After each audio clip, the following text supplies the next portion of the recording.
Hello everybody, this is Iced Blood. Welcome back to World of Warcraft. Now after the Moon Rage shenanigans of last time, we're going to have a very serious and deep and intellectual episode. I'm fucking with you. I had way too much fun with that one. Yes, I have some lofty aspirations for this series. I want to showcase some of the storytelling gravitas that I think Blizzard has and all that good stuff, but it's a game. We're playing a game, we're having fun. There's no point to being too serious about it. Hopefully I won't be too ridiculous either. We'll see what happens. Swift Root, I'm already doing two things for you. What? Hey, wait a second. You're trying to trick me. Okay, I'll do it. We've already done this one, but we'll do it again, because why not? But first, we're going to head down to Fell Rock. We're going to deal with some demons. First thing we got to do is use those ire root seeds. I believe we picked them up from Miss Blade Leaf over there. And we have to use those to kill the Fell Rock Grelkin on the way to Melanus, the satyr that we have to murder nice and discreetly because we're an assassin now. In fact, die! Ah, stupid cat. Alright, and now that we have skinning, we can skin any beast. Beast and dragonkin, I believe. Anything with that particular moniker, I believe, is skinnable, and we will be able to gather up some leather. We got ourselves a piece of light leather, which is the best we can hope for at this level. Notice we only have 2 levels in skinning, so, you know, not fantastic. But we also have a chance to get leather scraps at this level. You can change those into regular light leather if you are a leather worker, which is the... obviously, it's the profession that most readily pairs with skinning. Kleinne is not. But one of my other characters is, so if we want to, we can send off any leather scraps that we get to him, and he can make it into leather. But I'm not sure if it's really that important. Light leather is not the most lucrative. I mean, I guess, well, it depends. Sometimes the really low-level stuff actually sells for quite a bit on the auction house because high-level players with a ton of gold just don't want to be bothered with getting all the... Excuse me. It's very rude to sneak up on somebody. Just because you're a demon doesn't mean you shouldn't have to follow the basic laws of propriety, sir. Ma'am, I actually have no idea. What's demon physiology? How can you tell? Maybe it's the color? Maybe the blue ones are female and the yellow... I don't know, whatever. In any case, I'm really liking these ire root seeds. It's some pretty dark stuff here. They're like the nature is reclaiming itself. It's like, you know, fighting back to gain back its integrity or something. Well, that fight was anticlimactic. And also, this is kind of weird. We picked up Melanus' head, right? You can see that right there on the log there. Melanus' head. And we picked up some linen cloth with it too. And yet, if you see right there, you can see his head's still there. Come on now. Get your shit together, Blizzard. I stole his head. His head should not be there. This game is known for its realism, people. Or, you know what, never mind. Okay, so 10 out of 12. We can probably start heading out now. I think some of the ones from the beginning... Hey, there's one. I'm sure at least one more has respawned since we rampaged through here. I don't think I can get up there that way. Let's just hop over here. A nice refreshing swim. And back we go. And at least, like I said, at least one will have respawned. Excuse me. And we'll be able to get our last one. And then, I think... Are we headed back to... Because we gotta kill the Gnarlpine Mystics. And I would assume that's near Starbreeze? I think it is. Whoops. Sorry there, Mr. Warrior. Yeah, so we're gonna head there first. We're gonna head to Starbreeze. We'll pick up the Dreamcatcher. We'll do the whole Gnarlpine Mystics and Talankai's Jewel We gotta kill Ferocitas, which is an awesome name. Furbolgs have great names too. Whoops. Let's see, let's make sure. There we go. Yeah. Yeah, okay, so we're gonna pick up the Dreamcatcher again, because apparently Kleinne is a time traveler. And then we will kill Ferocitas and his mystics, and then we will head off to the Barrow Den for probably what's going to be the bulk of this episode, just because it's a cave, and I'm notorious for having a horrible sense of direction, so it's going to take a while. Shouldn't be too bad. Things have been streamlined quite a bit, I think. Yeah, okay. I was checking to see if we had our find herbs checked up so that we see when any herbs show up, because that's the other thing. And we're going to need to pay attention to that because every herb you pick up gives you an experience boost roughly equivalent to a monster kill, so it actually ends up adding up. You might as well, if you're going to get them anyway, which we are, because again, that can be a pretty substantial moneymaker, might as well make sure you get as many as you can, and so that we also get the experience bonus. And let's skin you. Skinning does not give you extra experience, most likely because you have to kill a monster anyway, so you've already got that experience, so they don't want to double team it for some reason. So anyway, wow, we have not... Hey, there we go. There we go. There's some herbs. Or herbs, if you're into that. Let's see. Peace Bloom. Okay, Peace Bloom is the de facto beginning herb. That along with Silverleaf. Peace Bloom and Silverleaf. They're the herbs that you'll run into most commonly in the beginning zones. And we can pick up that. Hey, look, there's Silverleaf right there. So Peace Bloom is out in fields. Silverleaf is by trees. We'll also run into Earthroot pretty regularly. That's like the next tier up. And probably some Mage Royal as well. And that's probably going to be the extent of our herbing here in Teldrassil. This is still the beginning zone. We're probably going to be here, I want to say until we're like level 15-ish? I'm not positive. It might be as low as 12 or 13. I'm not sure. But then we'll move on to Kalimdor proper, because we're on this tiny little island off the coast of Kalimdor right now. Kalimdor is one of the major continents, and we're going to be there for quite a while. Let's help this other guy out, or girl, or whatever. Looks like priest. Yeah, we'll help out the priest. We don't get credit for those kills because they were already tagged. After you do a certain amount of damage to a monster, it is yours, and you don't have to worry about another player stealing it. Which is a nice thought. There we go, some more Silverleaf. Okay. Nice. Now, this area looks contested. Can I just say it seems a sacrilege that we can't skin furbolgs? I mean, come on. They've got all that fur. We could use that fur. Yep, everyone's dead. Now we can use our Shadow Meld power to hide in plain sight. But I think instead what we're gonna do is... Well, are any spawning? No? Alright. There's a rogue and a druid. There's that priest. We're gonna pick up this herb. None of those guys seem to be going for it, so we'll just pick it up. I don't like to be... I show you. Okay, okay. Riveting conversation. Anyway, I don't like to be one of those guys that just randomly steals nodes, like, oh my god, it's mine! You know, I don't want to be that guy. In this case, hopefully that person there wasn't actually going for it. I would feel bad.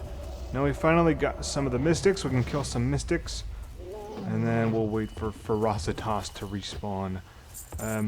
Thankfully, respawn rates from what I understand, I don't remember how long ago this was, but the respawn rates have basically become dependent on how many people are in the zone, how many of these monsters are dying within a given amount of time, so that the more contested zones are constantly getting refurbished, basically, you know, refilled with monsters to kill, so that there isn't too much fighting over monster kills.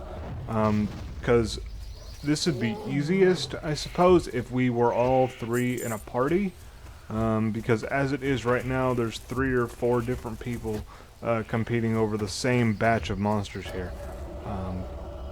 But thankfully it's not too horrible. See, there's some... I saw something spawn right there. I don't think that was the monster we need.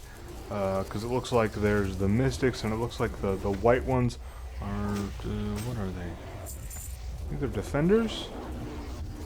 Warriors, okay. They're warriors. And we don't need the warriors. We don't need to bother with them. They'll give us some copper and maybe some cloth if we're lucky. But for the most part, they're just there to make things interesting, I guess.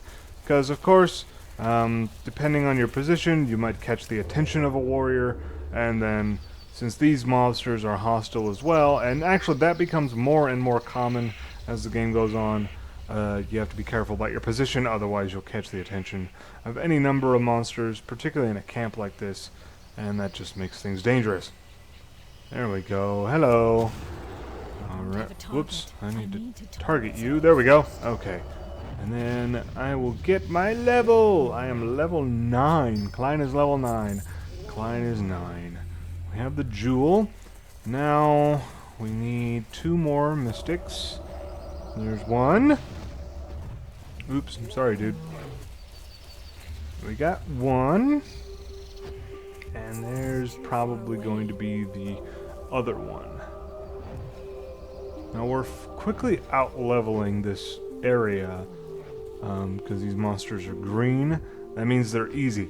If you see a monster with a green number for its level, that means they're easy. You should have no trouble defeating them. They're almost trivial.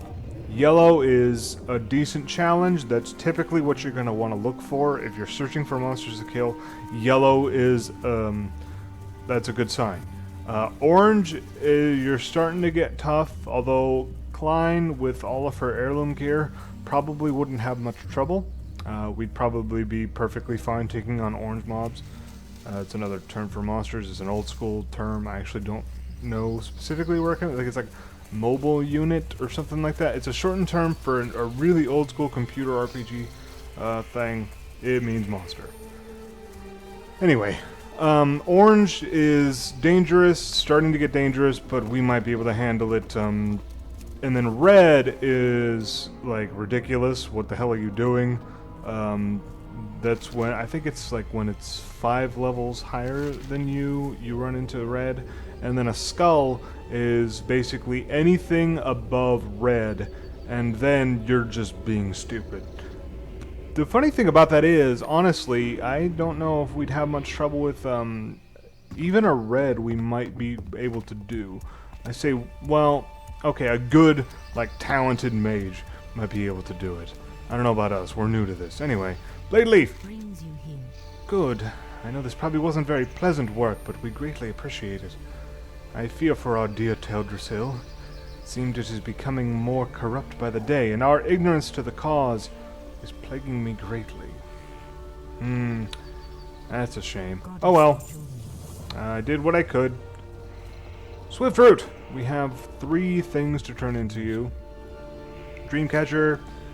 We already did this one. We already went over the dialogue. Here you go. Okay, I guess nothing new. Alright. Did you kill Lord Melnus yet? It's vital that he be taken care of quickly and quietly. His continued existence is an embarrassment to us all. Yep. Oh, Talonkai, that's his name. Okay, I wondered about that. With Lord Melnus laid to rest, I can finally move on to other matters. Thank you.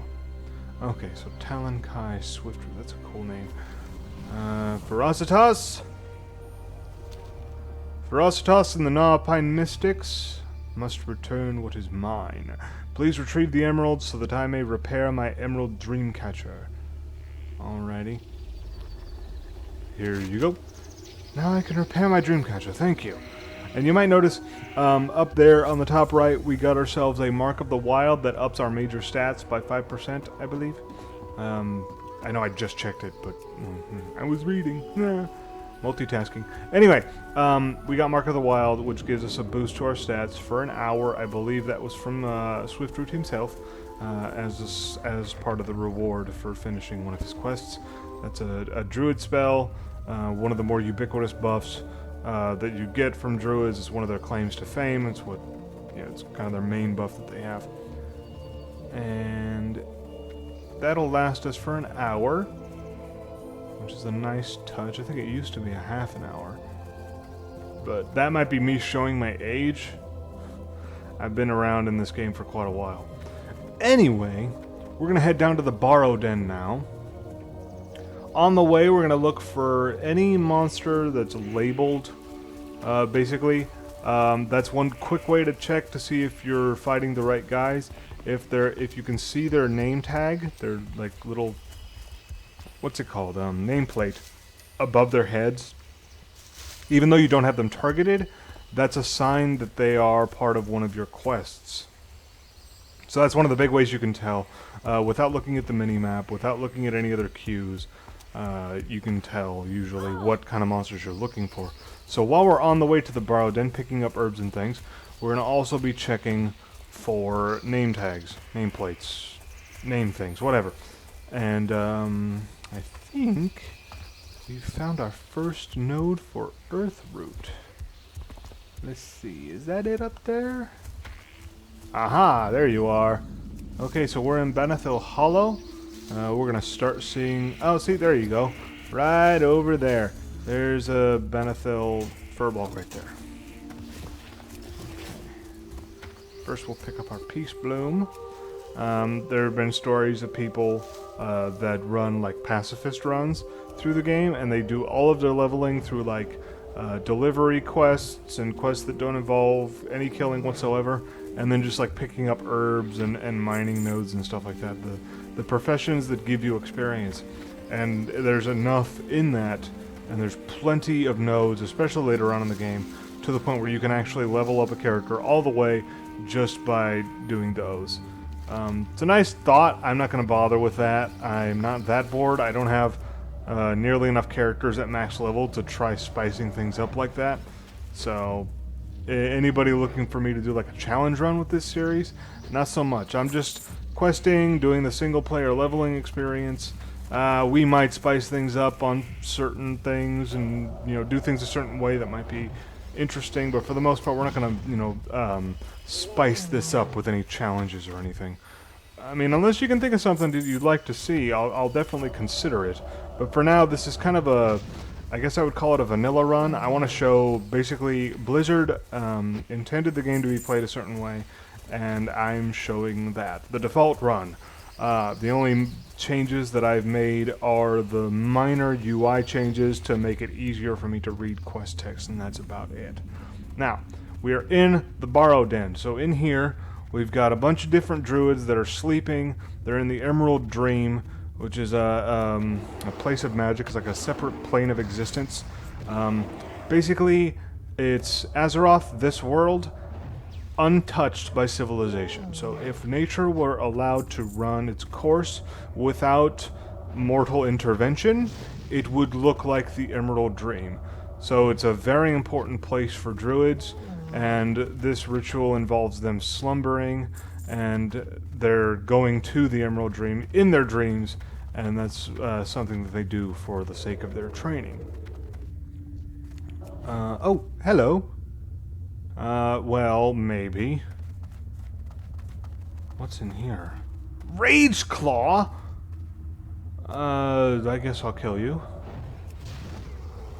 That was climactic. Anyway. Anything interesting? 9 copper. Anything? Alright, so what we're looking for here in the Barrow Den are these little chests with the items that we're looking for. And like the other quest items we've seen that are just sitting there, the chests will sparkle. So we'll be able to see when we find one. Oh, there's Rage Claw. The Alpine shaman that inhabit this place have discovered a way of separating a sleeping druid's spirit from the physical body. The Furbolg have animated my physical form and are using it to attack anyone that attempts to explore the Ban'ethil Barrow Den. I am now trapped in the Emerald Dream, powerless to stop this. You must help me. The Alpine shaman carry a strange charm, which is used to perform this ritual, and I'd like to examine it. Please, Kleinne, bring one to me. Alright, so we're going to be on the lookout for a Furbolg shaman, and the nameplate will be kind enough to tell us whether or not they have any quest items for us to get. So that'll be an easy enough way to tell if we're killing the right guys. I know there are some shamans, and then there are other types of Furbolgs. Any Furbolgs will do for the Resident Danger quest, but only the shamans will drop the totem, so we gotta keep an eye out for them before we head back to deal with Rage Claw. Doesn't quite roll off the tongue quite as much as the other guy, but that's okay.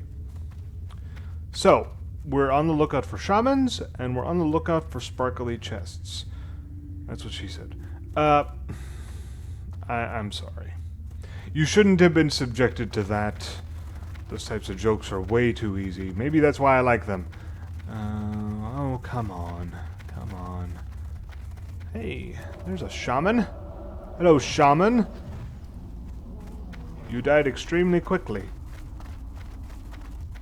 You know, I've been in caves like this before. I've been to this Barrow Den before. And I see... Maybe it's just because I've never really looked all that hard. It's always been just a situation where, oh, I guess I have to go here now. And I've never really thought about it, but I don't see anywhere where druids will sleep here. Like, where are the druids? They're supposed to be here. Oops. Okay, now we have the Sapphire of Sky, so that's 1 out of the 4 that's down. Okay, so we need 3 more, and we also need to kill 12 more Gnarlpine Furbolgs to complete all 3 of our quests. Because at one point or another we're going to find a shaman who's going to drop one of the totems, and we'll be able to go back to Rage Claw and do that one. Let us see here. That is a defender. You will not do. I will help. Oh, these places are confusing. All the windy paths and multiple levels, and it's all dark. Hey! The Huntress knows where to go. Let's find the Rune of Nesting. Ooh, look at that. That's fancy. Alright then. I like this. This is perfect for someone like me who has no frickin' clue where he's going half the time. The game tells me with bright green mist where to go. It's like they were thinking of me. That's nice, because it keeps me from, wandering around here for an hour and then... Well, I wouldn't subject you to that. I would end up just doing some editing. Where that? Oh, there it goes. I would end up just doing some editing. But this way, I shouldn't have to worry about that too much, and I'll be able to show you exactly how to get there, in case you're playing alongside me. Because editing, it doesn't necessarily show you where to go or how to get there. It just shows you, hey, I got this thing, and now I got this thing, and it doesn't show, the path to get there. So I don't want to do that. So it's good that we have a method for getting to them without having to do too much of that editing business. Let's try this again. Okay, it starts again. There we go, there we go. Just took it a second. Augur. Well, Augur, you died very quickly. Hey, there it is. We now have the Rune of Nesting. Alrighty, so next up, the Black Feather Quill. I don't know the significance of these items. I'm not even sure if there is any real significance, or if it's just that Blizzard just made up a bunch of different items that sounded druidy, and they said, this is what we need for this ritual, and let's use them, I know certain bits and pieces about the Warcraft lore, like I know about the Emerald Dream, I know about, the slumbering druids. And the Emerald Dream, that's where the game has already made mention of Malfurion Storm Rage a couple of times. Once in that opening cutscene, and then a couple times in dialogue where when we were at the Moonwells and stuff. And Malfurion is the Archdruid, so he's one of the racial leaders of the Night Elves. And he was stuck in that slumber. The slumber that these druids are stuck in, that we need to help to make sure that they're safe. He was trapped in the Emerald Dream from the beginning of Warcraft right up until Cataclysm. Cataclysm shook up a lot of things, brought in a bunch of new players, and actually quite a few older players that came back as well.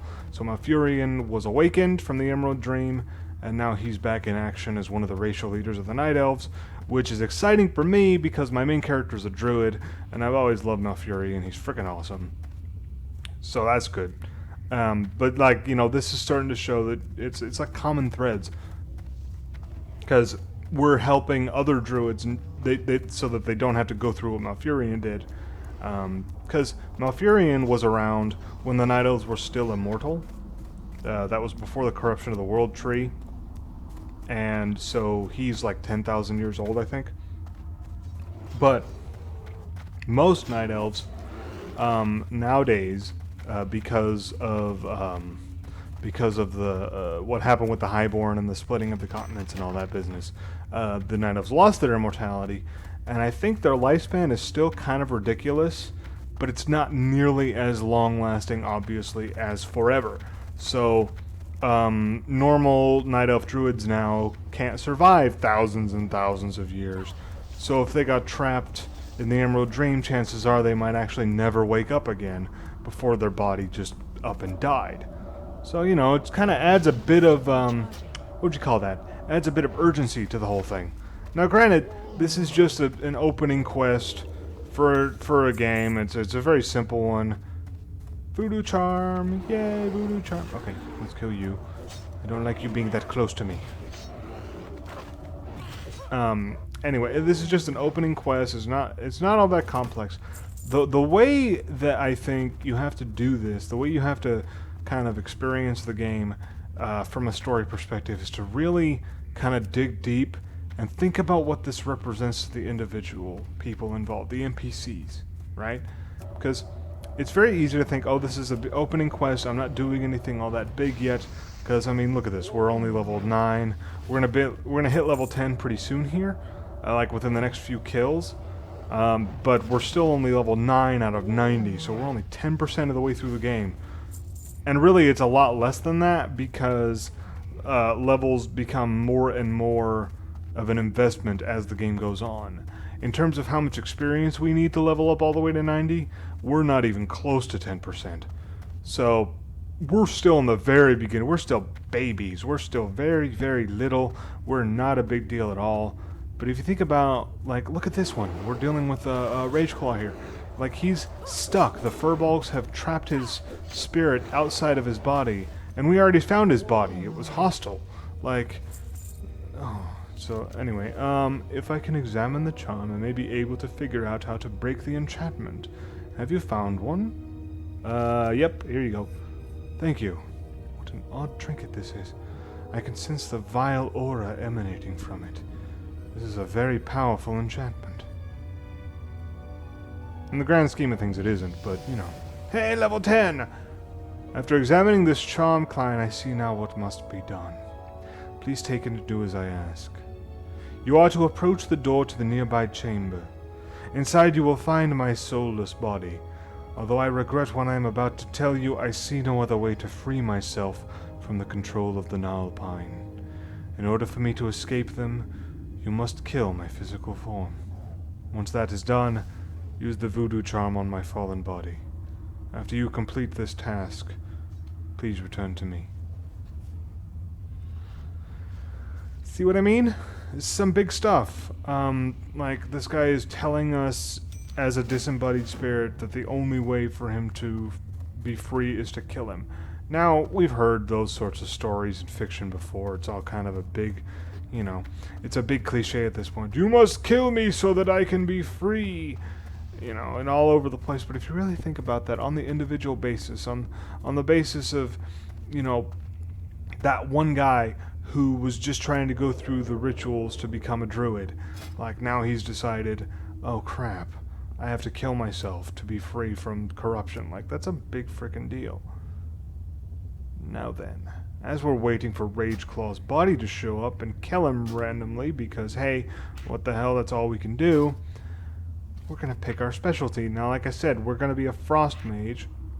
So, now that we actually have become an official frost mage, thanks to picking our specialty, now that we're level 10, we now have access to a pet. We have the water elemental. And this is I remember back when I first made my first mage, this was not a thing you got, or at least if it did exist, it did not exist as a pet. It was just like a spell you could cast, you know, for a limited amount of time. But now, it's a pet. We just have a pet, and we can use it to fight for us. And since we're level 10, we can command it to do things. Now, I have it set on my key bindings for the if I roll my mouse wheel up, my pet attacks. Very simple, good way to kick off a fight, because the big thing that a mage has to worry about is the enemy catching attention, and having the pet attack first will make sure that it focuses on the pet. So it's a nice little touch to kick off a fight now. Very useful. Alrighty, well, Rageclaw, the work is done. I'm finally free of the control of the Nilpine. Thank you. My spirit may now rest peacefully forever in the Emerald Dream. This was like heaven. Perhaps one day we may meet again, young mage, but for now, please accept this reward as a symbol of my gratitude. Now, one thing we need to pay attention to, not just how much money a quest reward will be worth, but also what a reward looks like, because transmogrification, which is what happens when you can take the look of a certain piece of gear and transmogrify your current gear to look like it, so that even if you have an upgraded piece of gear, you can still retain the look of an old piece and not have to worry about the stats or anything. And that's something that we do need to keep in mind, because certain quest rewards have unique graphics, and you can only get it in that one quest. You only have one chance per character to get hold of it. So we do need to look at that as well. Not just how much money is a piece worth, but whether or not it's a unique graphic that we like. In this case, the robes, not so much. It didn't interest me all that much. But if it did, we would want to take that instead and keep it around for when we hit max level and get some good, get some solid gear, and then we'd transmog the gear to look like the piece that we just got. Alrighty, so we have completed our business in the Barrow Den, so we're going to head on back. Of course, on the way there, we're going to keep an eye out for herbs. Left turn, Kleinne. Or, wait, there's also one right there.